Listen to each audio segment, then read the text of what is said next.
Rino adalah seorang karyawan swasta yang baru saja pulang kerja larut malam. Saat itu, jam sudah menunjukkan pukul 11 malam, dan jalanan di sekitar kantornya sudah mulai sepi.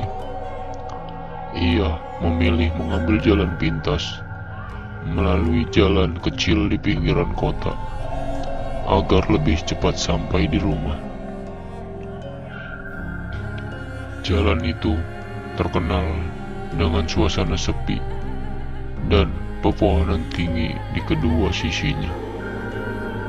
Udara dingin malam itu membuat Rino merasa sedikit tidak nyaman.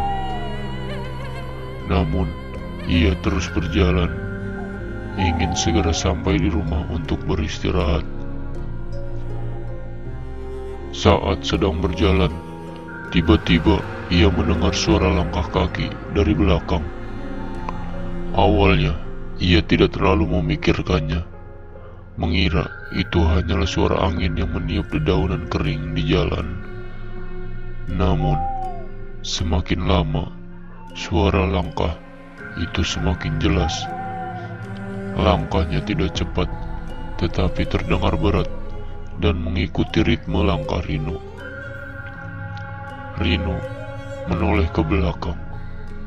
Jalanan kosong, tidak ada siapapun di sana.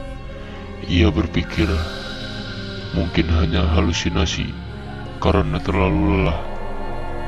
Namun, saat ia kembali berjalan, suara langkah itu terdengar lagi, kali ini lebih dekat. Rino mulai merasa panik. Ia mempercepat langkahnya, tetapi suara itu tetap mengikutinya dengan ritme yang sama. Sekali lagi, ia menoleh dengan cepat. Kali ini, dari kejauhan, ia melihat sesosok bayangan samar, seorang wanita dengan rambut panjang, berpakaian serba putih, berdiri di tengah jalan, menatapnya. Ketakutan menyergapnya. Rino berlari sekencang-kencangnya, tapi suara langkah itu kini semakin dekat, bahkan terdengar seperti sedang berlari mengikutinya. Napasnya terengah-engah, keringat dingin mengalir di pelipisnya. Sesampainya di ujung jalan, ia langsung menghentikan sebuah taksi yang lewat dan meloncat masuk tanpa berpikir panjang. Saat taksi itu mulai bergerak, Rino menoleh keluar jendela untuk terakhir kalinya. Di ujung jalan yang baru saja ia lewati, wanita itu masih berdiri di sana, melihatnya pergi dengan tatapan dingin.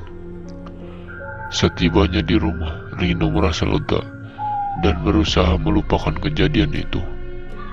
Namun, setiap kali ia melewati jalan itu lagi, ia selalu merasa ada sesuatu yang mengamatinya, meskipun tak ada siapapun di sana.